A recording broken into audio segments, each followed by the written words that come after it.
Hey there, I'm Christopher Schoenwald, and welcome to Life as a show intently focused on helping people find their professional pathway by exploring and unearthing the details of jobs from around the world.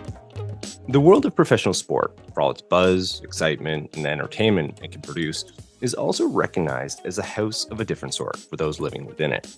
I mean, take the highly competitive nature of what it represents, the stakes as they relate to wins, and of course, the losses.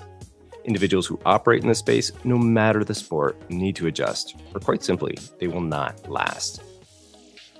Perhaps like no other, the sport of golf represents one of the most cutthroat there is. Very little is guaranteed week to week, and the variance between glory and bust is slight. Of course, players come to mind first in this sport. However, make no mistake, they are far from the only ones who ride this roller coaster of emotion while on tour. Pro caddies are very much part of this, and in some cases have even more vested in the wins and losses. Well, on today's show, we have the opportunity to get a peek into the world of professional sport and caddying by way of a guest who, through his wide and varied experiences, can shed some direct insight on this career and way of life.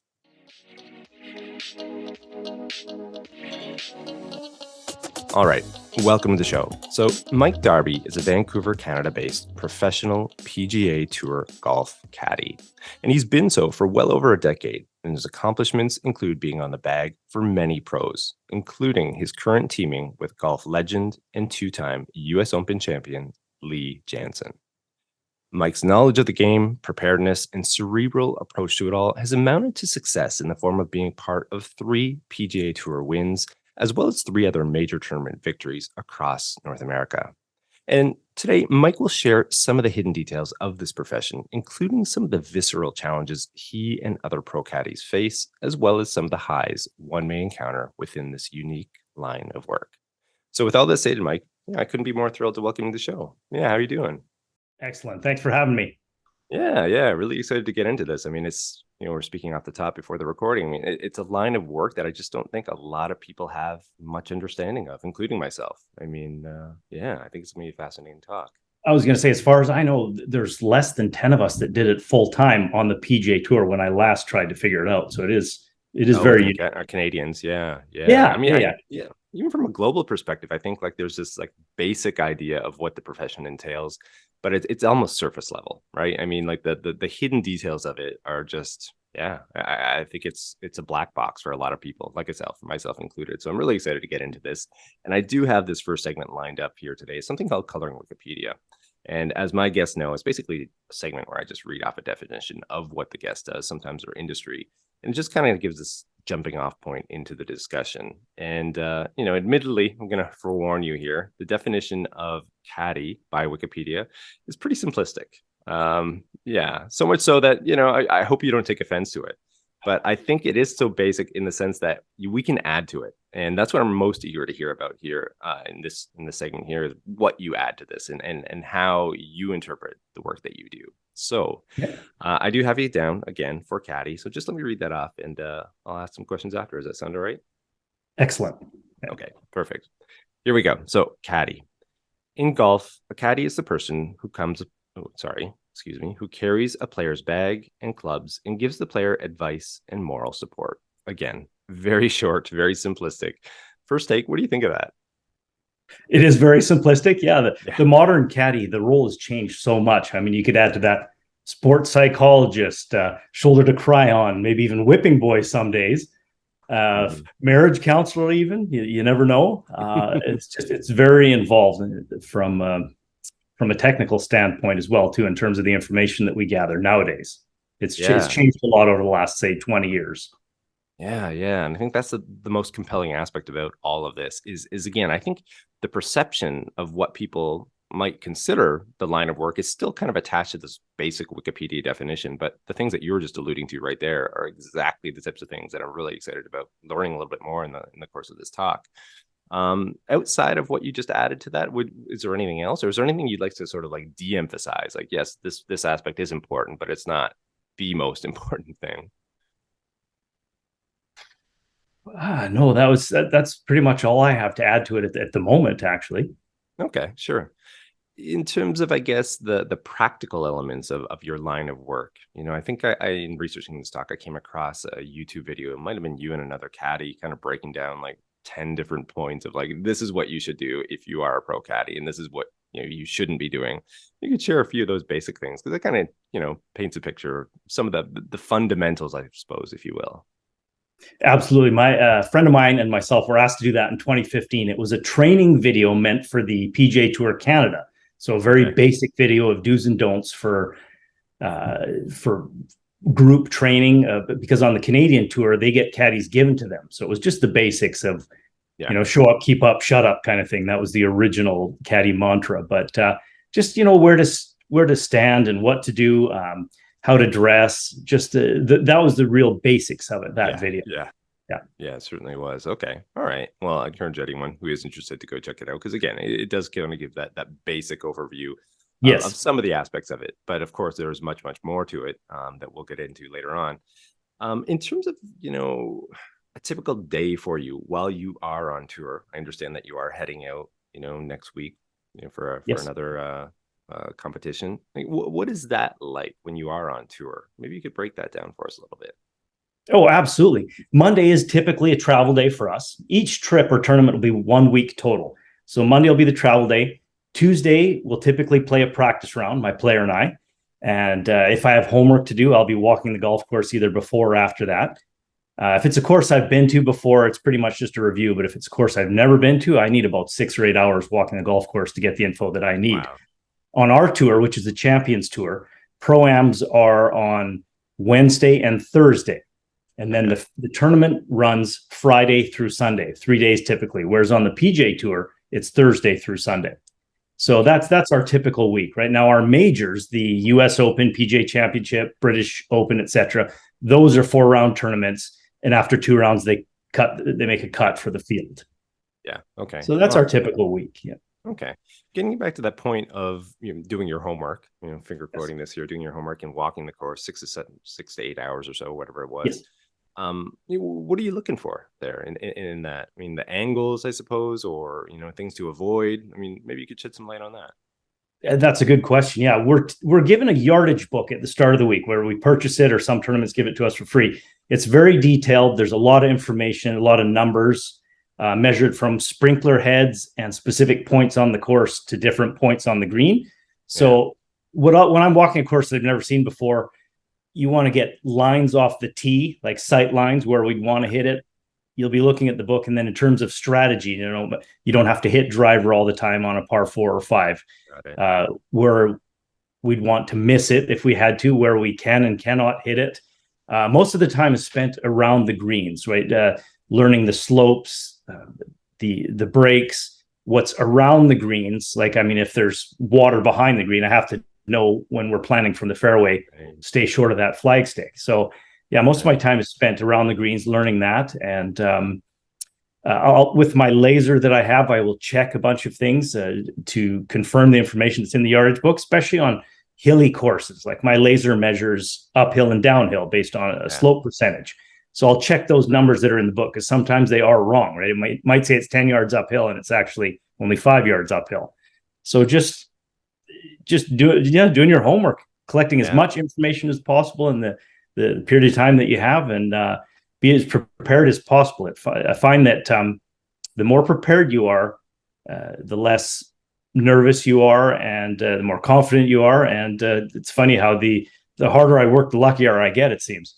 Yeah. And I think in the course of what you were just sharing right there, I think we're just shredding that Wikipedia image or definition right out of the gate, which is great. I think that's fabulous, because it sounds obviously what you're just explaining there, like much more complex, much more in depth than that simple definition there. And it perfectly sort of encapsulates some of those elements. I'm sure there's much more to it. One other quick question, we'll follow up on that as well. This yardage book that you said that you either purchase or you're given, is that something you're able to access while you're in the tournament itself, or is that hands off? Is that something that you can prepare using it, but you can't actually use it during the tournament? Absolutely. Yes, we use it on every hole during the tournament. That's our only point of reference, actually.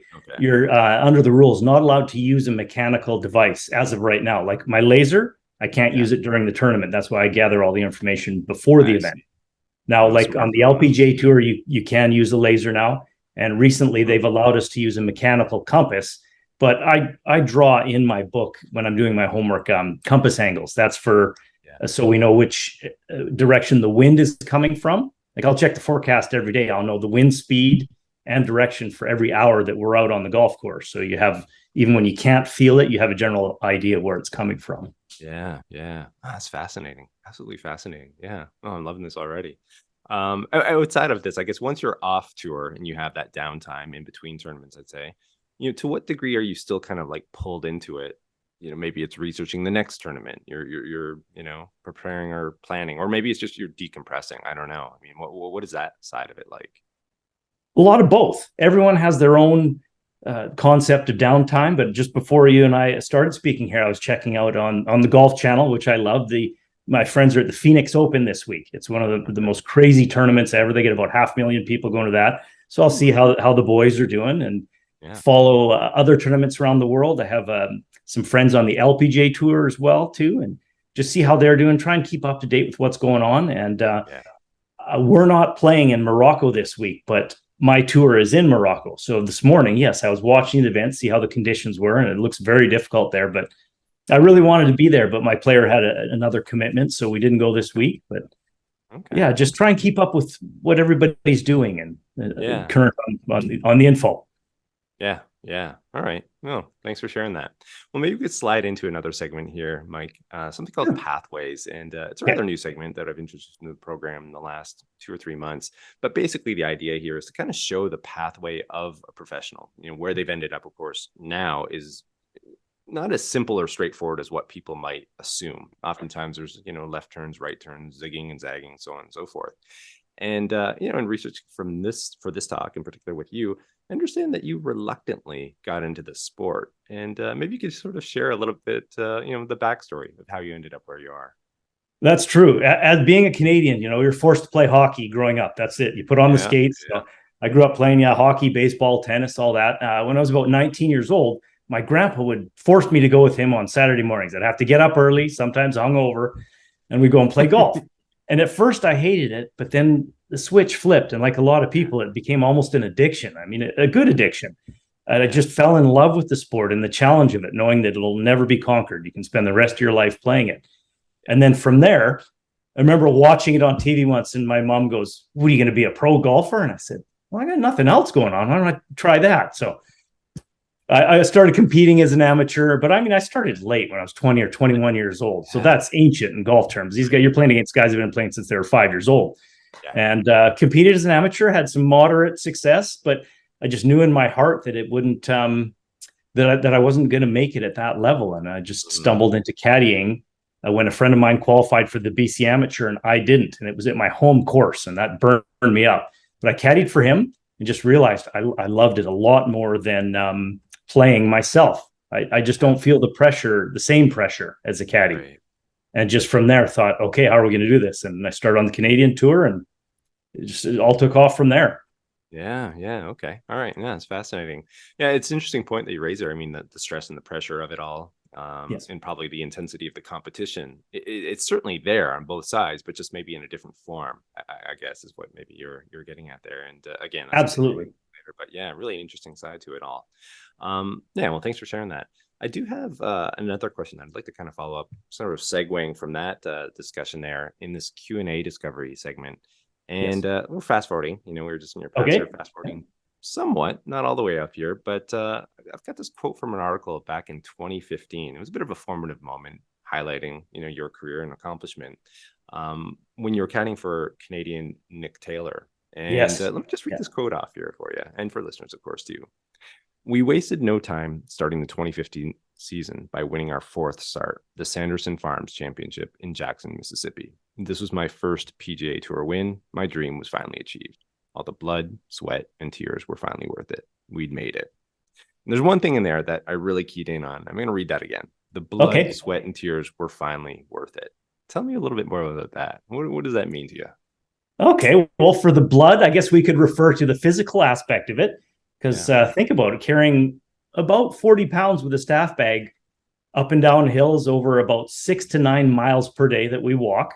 Yeah. And, every now and then you succumb to some injuries as well, too. So the physical aspect, we could refer to that as the blood. Sweat, well, like take, for example, when we went to Malaysia and those types of climates, you're literally dripping with sweat from the time you walk outside to the time you're finished the round. Mm-hmm. So for hot climates, we refer to sweat.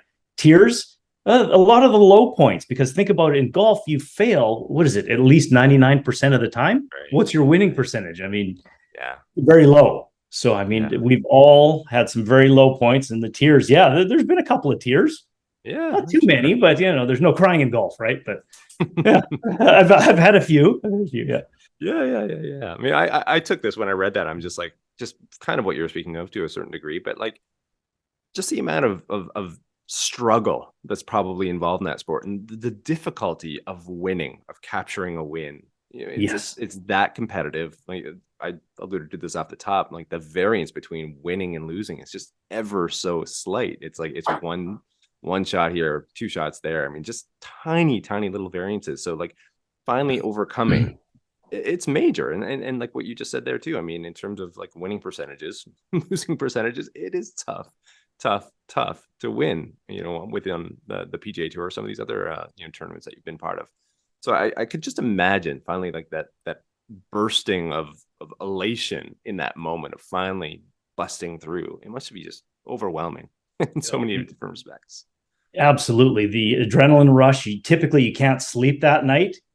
You're just so amped up, and you do need some lucky breaks to go your way, without a doubt. Like you hear guys say on the course, oh, it's his day today, right? Because everything seems to go their way when you win. So you do need some luck, but I wish I could describe it. It's the greatest feeling because all that hard work and the effort you put in. And, I have some friends on tour that have been caddying over 20 years. They still have never experienced a win. Why I've been fortunate, I don't know. It's just, there's a lot of luck involved, right place at the right time. And obviously, like my last one with Lee Janzen in 2021, nothing pointed towards us winning. Nothing. Like he was like throwing a whole bunch of top 40s out there. And it just, you never know when your time's going to come. And the best players in the world, they embrace it like him. He knows how to close the door, obviously. Yeah. All right. Well, thanks for shedding some light on that. I got another question here. And it's kind of continuing on with what we were just speaking of. I mean, it is a bit of an understatement to say that the nature of your work and what you do, whether, from the player's perspective or from the caddy's perspective, is certainly performance driven. And again, you're certainly one of the more accomplished caddies on tour with, 3 PGA Tour wins and, was it 2 or 3 other major tournament victories under your belt. But, you yourself would probably admit like you've experienced a certain degree of churn in terms of, the relationships that you've had with players and who you've been paired with. And maybe you could speak to that aspect, if you will, as well, the stress and the pressure of the job, of the profession. Absolutely. Most people don't know there is no job security whatsoever. You're typically on, unless you're with a top player in the world, we're on a verbal agreement, basically, right? Really? So either of you could end it at any time, and you'll see a player win and fire his caddy the next week sometimes. Not very often, right? Usually you stick together, but you're subject to momentum, right? So a lot of people don't know that. So that, I guess if I focused on that, it could be very stressful. And in the beginning, it was because I didn't have the reputation or didn't know as many players, right? So when you got fired, it felt like the end of the world. Whereas now, yes, it's very disappointing. And also caddies do fire players. I've quit a few times as well too, but you just have to believe that, there's something good coming around the corner. And if you're a good person, you do your job to the best of your ability and you're competent, that, an opportunity will come up. And I've just been very fortunate that way. When one door is closed, and at the time I thought it was the end of the world, but usually within 6 months, you're in a better position. Wow. Yeah. So you just perseverance. Right. And I guess too, it kind of returns to that point of just being incredibly performance driven and, just my basic understanding of golf and limited experience within it myself as someone who plays here and there, you're always fiddling with your swing. I could do this a little bit differently. I could do that a little bit differently. And I imagine too, I mean, like, again, on the tour itself, players are trying to gain any advantage that they can, and whether it's playing with their swing, hiring a new swing coach, or maybe it's like, no, I've got to find somebody else to work with here. I need a different caddy. Whether or not like that is grounded in any type of real reality or not, it's like this hyper awareness. I'm assuming at least of these players or insecurities of different things, and they're like, well, I got to change this. I got to change this. I need to flip the script here a little bit. And sometimes through no fault of your own, perhaps I'm guessing that caddies might bear the brunt of that at times, where players are getting a little bit antsy and like, I've got to do something. I've got to do something here. And that's one of the absolutely. You'll hear of players firing their coach, their agent, the caddy, right? Most of their team, but because they can't fire their wife, right? They're not going to do that. So keep those close to them. And sometimes change is good. So you've seen, if they end up getting a better suited coach or caddy, yes, the change is good. Yeah. In other areas, I've seen some players go through like 10 coaches after that, and then your mind is filled with far too many thoughts, and there's a downward slide, unfortunately. But sometimes change can be good, and we are subject to that. But that's part of the business, right? If you can't accept that, then go take a government position or something that's a little more secure, right? Sure. Well, I do understand as well that early on in your career, they're, again, sort of dealing with this. I'd imagine it would be heavy in the beginning. You're trying to manage these emotions. You're trying to do the best you can do, but you're still understanding the industry and how it works and what we were just speaking of there. And you shared some very intimate details of the sport and the stresses and pressures of what it caused you at one point in your career. And I don't want to put you on the spot here, but if you are comfortable, maybe you could share a little bit, for listeners who wouldn't fully understand the side of the sport or the pulls that it can take, I guess, if you will. Oh, absolutely. Like I said, there were more than a few low points, but anyone that's read that article, I'd spoken about just some dark thoughts that come your way. We can laugh about it now that, I say you're in your 30s, broke, living in a barn on your parents' property, right? I mean, that's just, women love that, really. But what Seth Pepper and he's my performance coach, call the monkey mind, right? You just these dark thoughts that come out of that aren't valid, that come out of nowhere. And I had, of course, suicidal thoughts can come up, but the important point was that I've never harmed myself, never even attempted that. But you just wonder, and I wanted to learn more about the mental aspect of the sport there. It just you have these, everyone goes through the valleys in life, and they are absolutely horrible, but it makes those peaks so much better. And I'm just very fortunate to have gotten through that. And one thing I'd want to say is, after I wrote that article about some of the struggles I had, I mean, in hindsight, I from a selfish standpoint, I wish I didn't write it, but what came out of that was many players and caddies came to me privately and said, Mike, thanks for writing that article, right?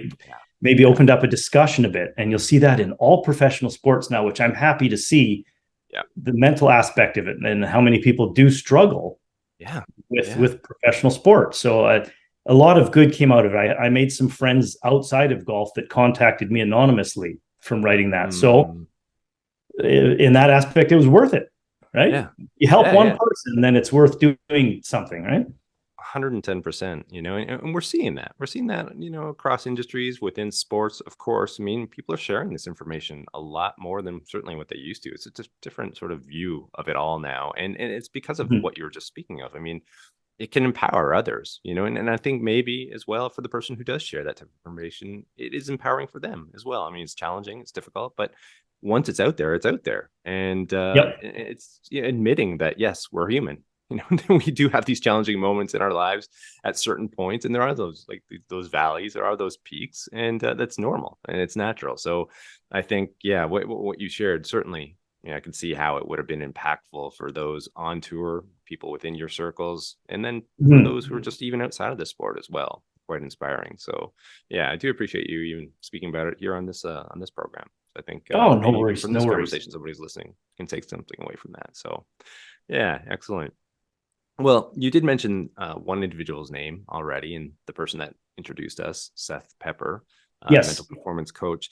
And maybe we could segue into a conversation about that aspect of managing some of these emotions. And again, I mean, some of the experiences that you've had already in terms of accomplishment, the wins we've already spoken about.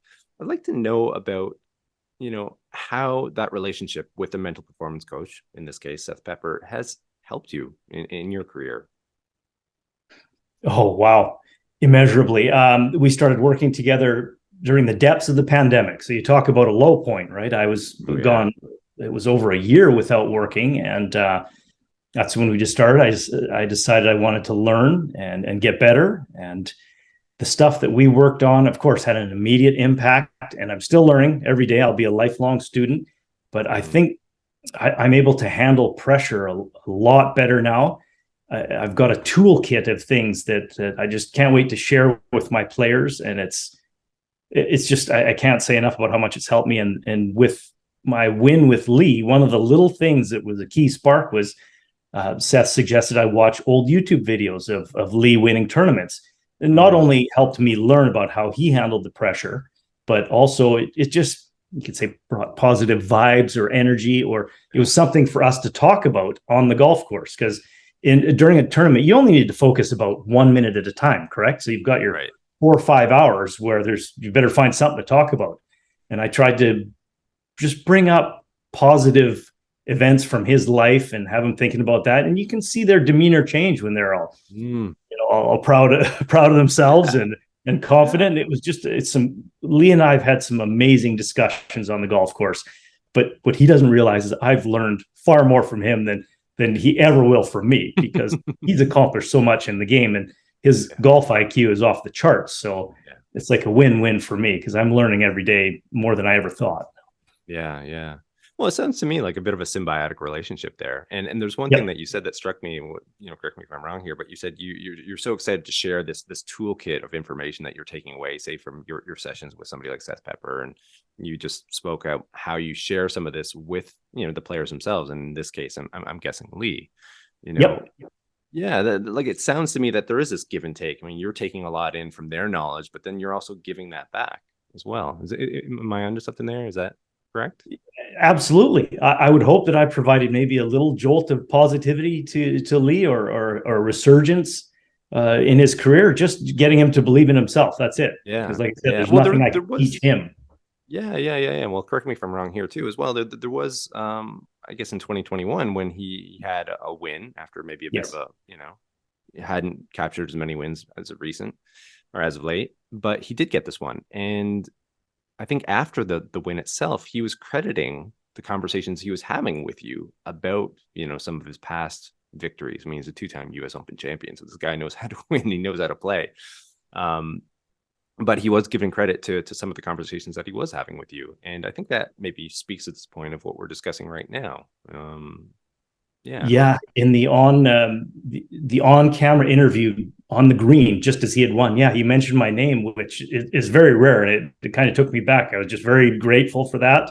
Right. Mm-hmm. So just that acknowledgement, I really appreciated. Absolutely. So if I had some small impact on the outcome of the tournament or how he was performing, great. Whatever I can do, right? Anything we can do to save shots, right? Yeah. In terms of the relationships that you have or caddies have with players, what is that like? I'd imagine it depends on the person. I mean, each person's going to be a little bit different. But are there certain like do's and don'ts from a caddy's perspective of like, you talk about this, but you never go into this area? Like, is it any sort of unwritten rules in that sense? Are you talking about during the round, like during a competitive round? Or just in general? During or even outside. I mean, and from a general standpoint. Okay, well, I try and avoid anything negative, right? Like, obviously, during a tournament, you'd never say, don't hit it here, or, let's watch out for that water, right? No. Everything is phrased in the positive, what we want to do, what we want to accomplish. That's what I try to bite my lip and think before I speak now, how it's going to affect Lee. And then, even in the pro-ams. Sorry to interrupt there. So how would you approach something like that where you're on I don't know, you've got a hole where there are some hazards, whether it be a water hazard or sand trap or something like that. How would you approach that? I mean, certainly the players are aware of this, but you want to make sure maybe it's hidden, it's out of sight. How do you, what would you be saying, I guess, from a positive standpoint of? Mm-hmm. Well, good thing about Lee is he basically has a photographic memory, so he knows where all the trouble is, right? But again, if death is absolutely left and that's where the pin is cut, we'll try and phrase it again in the positive, what we want to do. Let's go ahead and hit a nice 9 iron at the camera tower right there, right? Just only talking about what we want to do. So there's no mention whatsoever the trouble. Or if I see he's got a club in his hand that brings long into play, which means going over the green, which is usually dead, and that's just dead there. I'll say something like, okay, we want to be below this hole, or let's pick a club that keeps us short of the hole. You're putting great. Let's just get the putter in our hand, even if that means being 20 feet short of it, right? And you have to putt to it. Just phrasing everything in the positive and not talking about what could go wrong.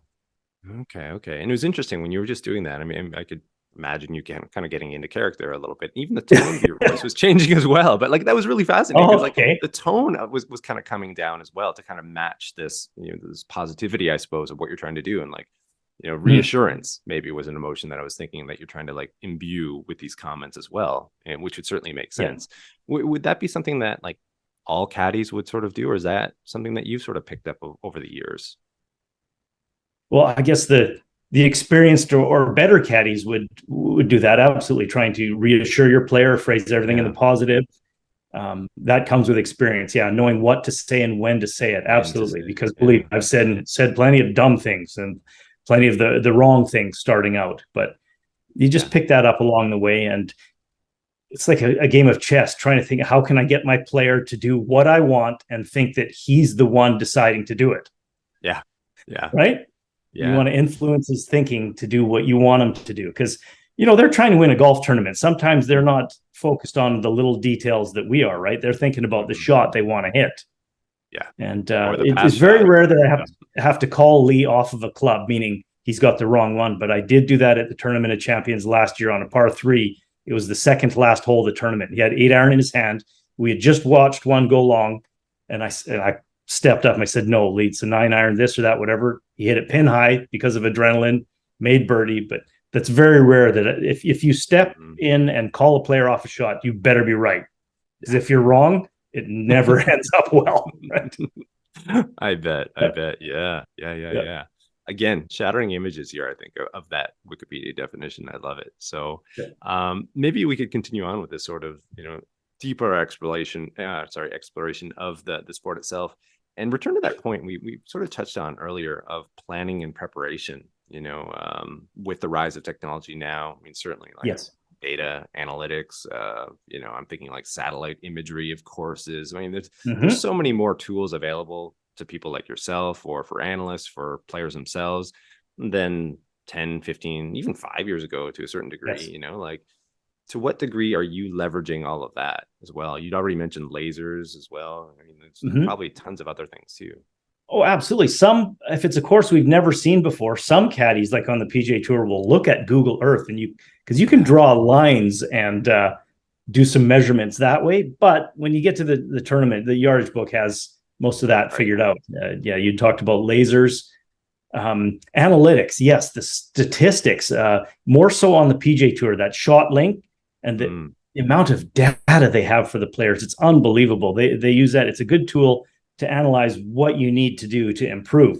On our tour, the basic statistics are kept.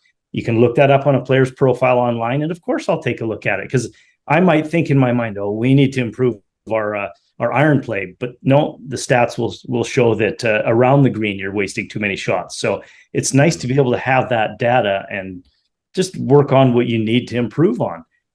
And what I'm curious about, is I don't have an answer for you, is how the emergence of AI, artificial intelligence, is going to play in golf. Unbelievable. There's so many implications there. Could it be my travel assistant? Could it help agronomy? Could it help people design a course better, improve our analytics? So I think that the future there with artificial intelligence, how that's going to improve how the game is played. Yeah, I mean, that's certainly a talking point right now across industries, across professions. And yeah, certainly golf would be no different in that sense. And it's fascinating to see how it could be evolving. And I think I have one more question about this, coming up later on. But, what's interesting about it too, to me at least, is that golf itself sort of still has this image of being very, very traditional. And yet here we are moving forward in this 21st century. It's tough. It must be really tough for some of the people, the powers that be, on top of trying to manage all of this. But we're going to get into that a little bit later. Before we do, though, I do have this middle segment here, something called a water cooler story segment. And here I just ask guests to indulge listeners with a story related to the profession. I'd love to hear what you have for us. Okay, the story is okay, an ESPN article was written a few years ago about number one was the best gift given to a caddy. Number two was the best caddy quitting story on the course. Number three was the best caddy firing story. And at the time, I think it was like 2018, I didn't have a job, and the guys on tour voted me best firing story. Oh boy. So, Okay. All right. so a gentleman named Michael Collins. Nicely. Yeah, great. I mean, we can laugh about it now, but it was the end of the season. DA Points and I were at Sea Island, Georgia. We were going to miss a cut by a mile. Very last event of the year. And he eagles the last hole, which is a 3 on a par 5. Yeah. 2 beautiful shots, made a beautiful putt. He goes, Mike, I know we're missing the cut. Let's go hit some balls. I want to get this swing recorded while it feels good. And I said, of course, DA. I mean, we'd won twice together, DA and I, good friends. And things weren't going great at that point, but we go to the range and he said, here, film my swing. So I'm filming the swing with his camera, right? Yeah. And across the screen comes for a text from his wife that says, have you talked to Darby yet? Well, as a caddy, you know what that means, because things were going great to begin with. And I said, oh, what is this supposed to mean? And sure enough, he said, oh, okay, well, I'll meet you at the car. And it just kind of got awkward. And we met at the car, talked about it. It turns out I was replaced before that week had even started. Wow. So, I said what I wanted to say, and I'm glad I didn't lose my temper, because at the time, I was upset, but you knew it was coming. You get a feeling when things are coming.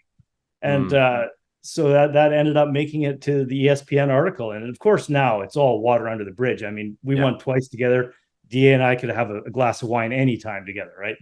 Right. I guess that there's one of the highlights of my career, making an article for the best firing story. Well, I can see why that one made the cut. I mean, and again, we can kind of laugh and giggle at this right now because of certainly all the experience, all the accomplishment that you've had since then as well. Yeah. But I can see how that might have Yeah, the story ended up okay. It did. Yeah. Well, thanks for sharing that. I guess kind of like taking this wide sort of like view of all that you've accomplished, what you've done, some of the highs, some of the lows. What does the sport and your profession come to mean to you at this point? I mean, we're going from a fairly, light topic into a heavy one. I apologize for that, but no I'd love to kind of hear your perspective on all of it, if you will. What does it mean to me? Well, for me, it was a dream come true. Like, my goal was to get to the PGA Tour. But thank God I quickly realized it wasn't going to happen as a player. It would have been a lifetime of frustration. And very few people get to chase their dream, right? And for me, that was my dream. And there's a million people to thank, right? It just, those that provided me with the opportunity, all the players, family, friends, wife, everyone that supported me in that dream. It's a very selfish profession, golf is. And I'm just hope it comes across how grateful I am that I've had the opportunity to chase and live my dream, because how many people can say they can't wait to get back to work, right? My season ended at the Tour Championship in November in Phoenix. I didn't work again until it was like the second week of January at the Tournament of Champions there. And I've had a couple of weeks off since, and I can't wait to leave on Monday to get back to work. It becomes an addiction, I think, the competition, right? I'm addicted to the competition. And the Champions Tour has been a great place for me to slow down towards retirement, because it's a lot more laid back. We only have 3 competitive rounds. We're in power carts until the first tournament round. Oh, wow. I don't know why in life, despite the ups and downs, I've been so fortunate. I won the lottery with my parents. I've got a supporting wife and 6-year-old boy. And just, I can't be thankful enough for all that's come my way. Yeah. I mean, I certainly get those the grateful vibes from you, from all of that, and I can see why, the way you just laid it out there. And I'm sure you as well. You probably have a lot of people kicking themselves now. Why did I go into tech? Why did I do this? Why didn't I chase that dream of getting into golf? Because the way you just laid it out there, it sounds quite attractive, despite certainly some of the challenges along the way and difficulties absolutely. Within the sport itself. But all right. Well, maybe we can shift into this last segment, something called a crystal ball segment. As the name implies, we're looking towards the future, trends, predictions, so on and so forth. And we're going to return to this point of technology again, if you will. And golf purists probably resisted change to a certain degree, unlike a lot of other industries. Maybe like golf does have a certain lore to it, associated with tradition and everything else. But again, here we are heading into the 21st century. We have things like AI that's the talking point at the moment. So technology itself is influencing our daily lives. It's shifting and shaping a lot of different industries, and again, golf is no different. So we're going to see change whether we like it or not. But I'd be curious to hear about some of the ways that you see these changes coming about. You'd mentioned some already, but maybe we could return to some of these ideas. That I probably have more questions than predictions, that's for sure, because the essence of golf is fairly simple. We're still trying to, hit this little ball into the hole into the fewest number of strokes.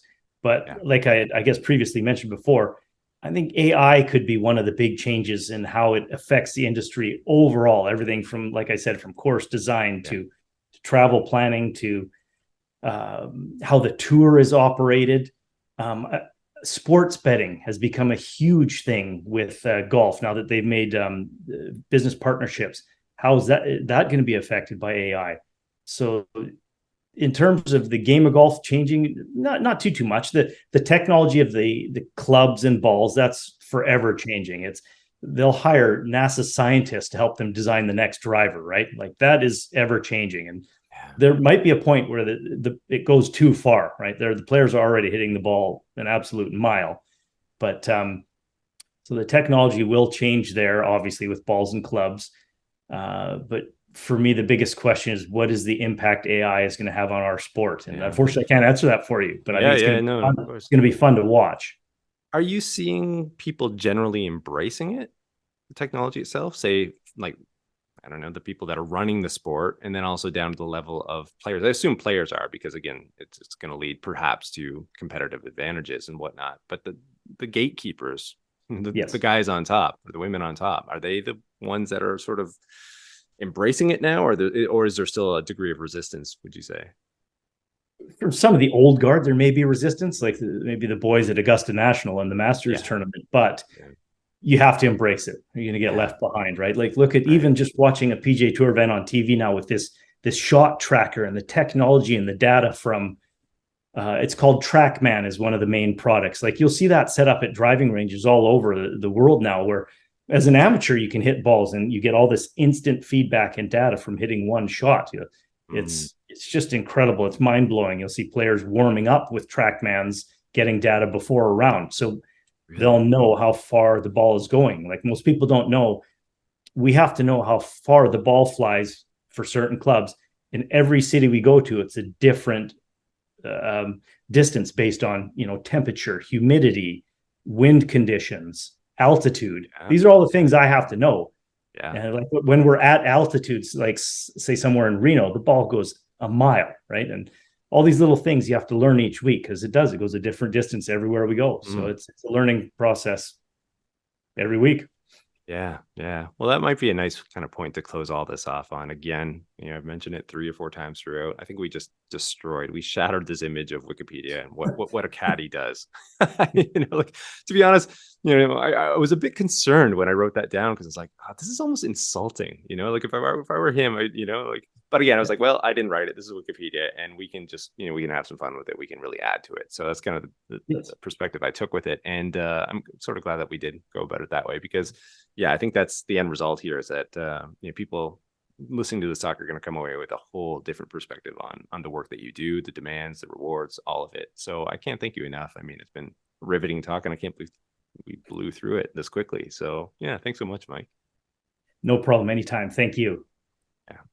Well, for those interested in learning more about Mike and his work, of course, you can check him out online. He does have an Instagram account. He is also on LinkedIn. And for reference, this information will be included in the show notes. Also, if you like today's show, please be sure to share. It goes a long ways. You can also rate, review, and subscribe wherever you access your podcasts. And also in the last year, I did launch a YouTube channel. You can go over there. And the cool thing is I will have some shots associated with the talk, some imagery off the top of the slideshow. You can kind of take that in. And of course, you can enjoy the talk, the video aspect of this talk as well. And then finally, don't forget to tune into the next episode of Life as a, where we'll continue to explore and unearth the details of professions and the people behind them. I'm your host, Christopher Schoenwald. Until next time, stay curious about life and living.